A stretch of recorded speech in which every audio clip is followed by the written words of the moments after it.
حضرت عمر رضی اللہ تعالیٰ عنہ کا عہد خلافت ہے، بیت المقدس کا محاصرہ کیا گیا، فصیل بڑی اونچی، شہر اندر سے سیلف سفیشینٹ،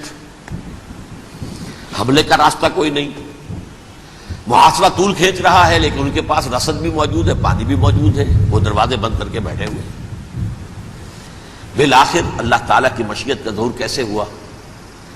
ان کے کچھ علماء آئے فصیل پر، کہا دیکھو مسلمانوں، تم قیامت تک بھی یہاں پڑے رہو گے محاصرہ کر کے، ہمارا یہ شہر فتح نہیں ہوگا۔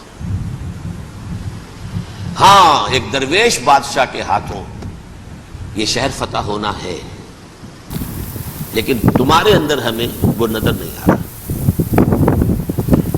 ابو عبیدہ بن الجراح رضی اللہ تعالی عنہ، امین هذه الامہ، ان کا فوراً ذہن گیا وہ درویش بادشاہ مدینے میں بیٹھا ہوا ہے، عمر رضی اللہ تعالی۔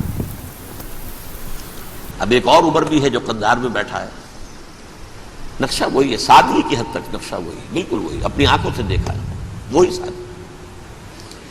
عمر اول عمر ثانی تھے عمر بن عبدالعزیز۔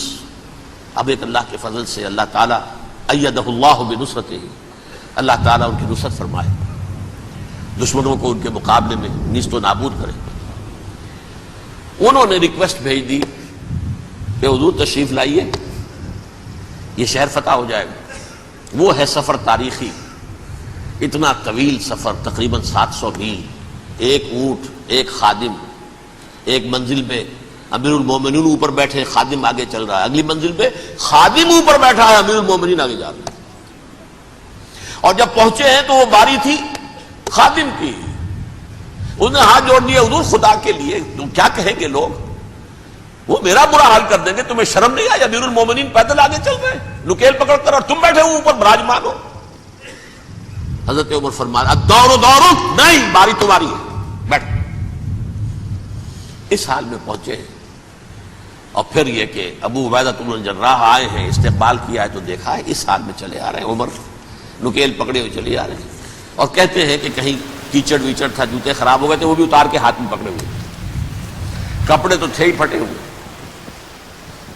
انہوں نے کہا کہ حضرت ابو عبیدہ نے، دیکھیے یہ بڑا متمدن ملک ہے، بڑا مہذب علاقہ ہے، یہ آپ ذرا حلیہ اپنا دوست فرما لیں تب جا کے پیش ہم آپ کو کریں گے۔ آپ نے فرمایا نحن قوم اعزنا اللہ بالاسلام، ہم وہ قوم ہیں جنہیں اللہ نے عزت دی ہے اسلام کے ذریعے سے، کپڑوں کے ذریعے سے نہیں، دولت کے ذریعے سے نہیں۔ اسی حال میں گئے ہیں، اوپر سے انہوں نے کھڑے ہو کر نشانیاں دیکھی ہیں، اپنی کتابیں کھولی، ہاں یہ وہی ہے، اچھا لو جی سرنڈر، شہر تمہارے ہاتھ میں۔ خون کا ایک قطرہ نہیں بہا اور بیت المقدس فتح ہو۔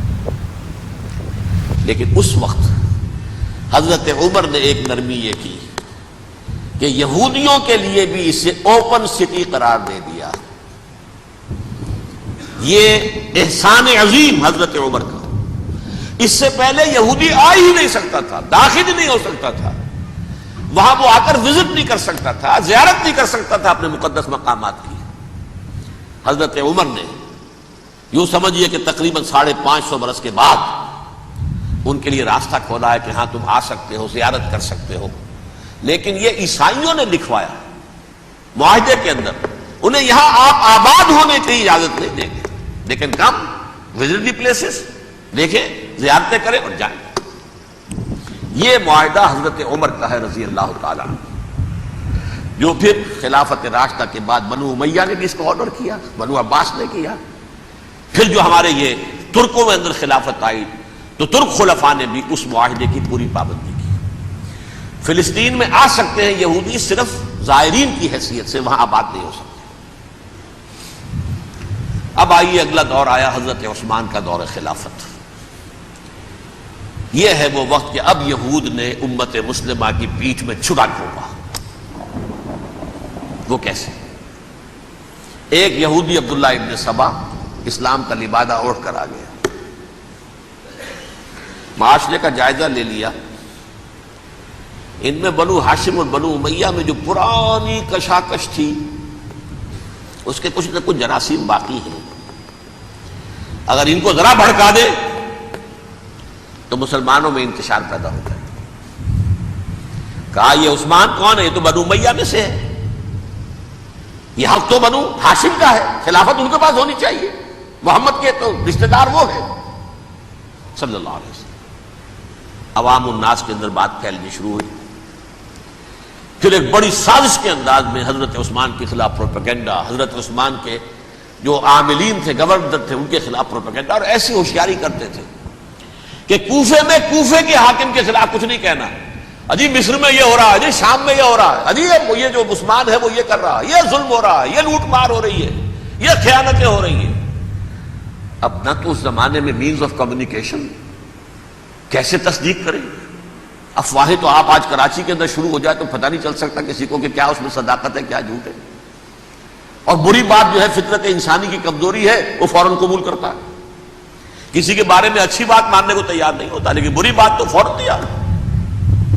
بہرحال یہ فتنہ انہوں نے اٹھایا، حضرت علی کی الوہیت کا فتنہ اٹھایا، حضرت عثمان کے خلاف الفتنۃ الکبریٰ برپا کیا، حضرت عثمان شہید ہوئے۔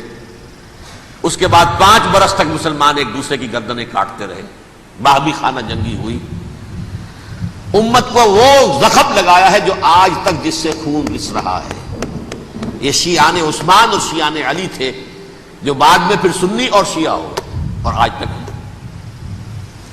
فتنہ کس نے جگایا؟ ایک عبداللہ ابن سبا یہودی اور اس کے کارندے، شیطان کا ایجنٹ، اور انسانوں میں سے بھی اس کے جو بھی حواریین تھے اور شیطانوں کے اندر سے بھی تھے، انہوں نے بھی اس آگ کو بھڑکایا۔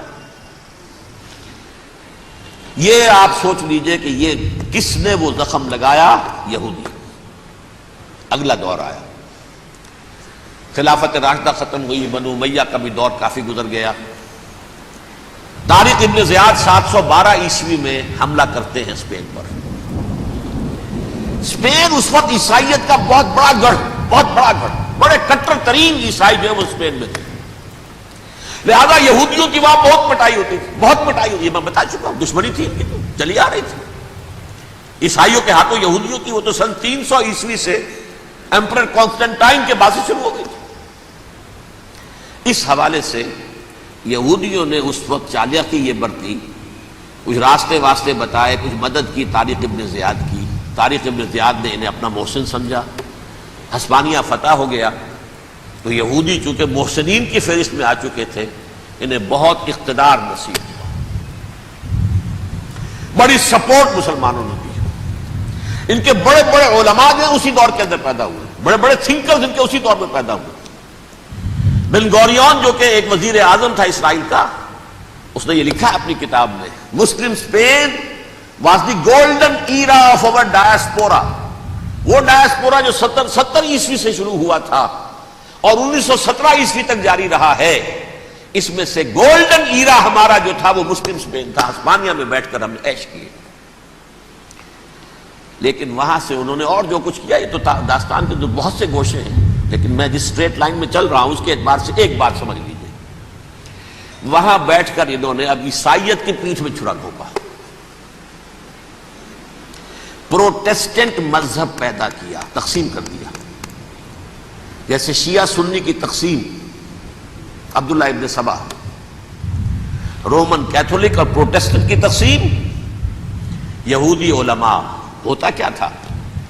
ہسپانیہ کی یونیورسٹیاں ہیں، کارڈووا میں ہے، ٹولیڈو میں ہے، گریناڈا میں ہے، غرناطہ، قرطبہ، تولیتلا، اور وہاں آتے تھے لوگ، فرانس سے چلے آ رہے ہیں نوجوان پڑھنے کے لیے، جرمنی سے چلے آ رہے ہیں، اٹلی سے چلے آ رہے ہیں، 3 ہی ملک قریب ترین پڑھتے ہیں سینٹرل جو یورپ کے ہیں۔ یہاں پر جو ہے وہ اسلام جو نور پھیلا رہا تھا اس سے بھی مستفیض ہوئے، جہالت کے جو ہے پردے ان کے وہ چھٹے، اس کے ساتھ ہی وہ یہودی وہاں ان کے اندر جو جراثیم داخل کر رہے تھے وہ اس عیسائیت کے خلاف بغاوت تھے جو اس وقت دنیا میں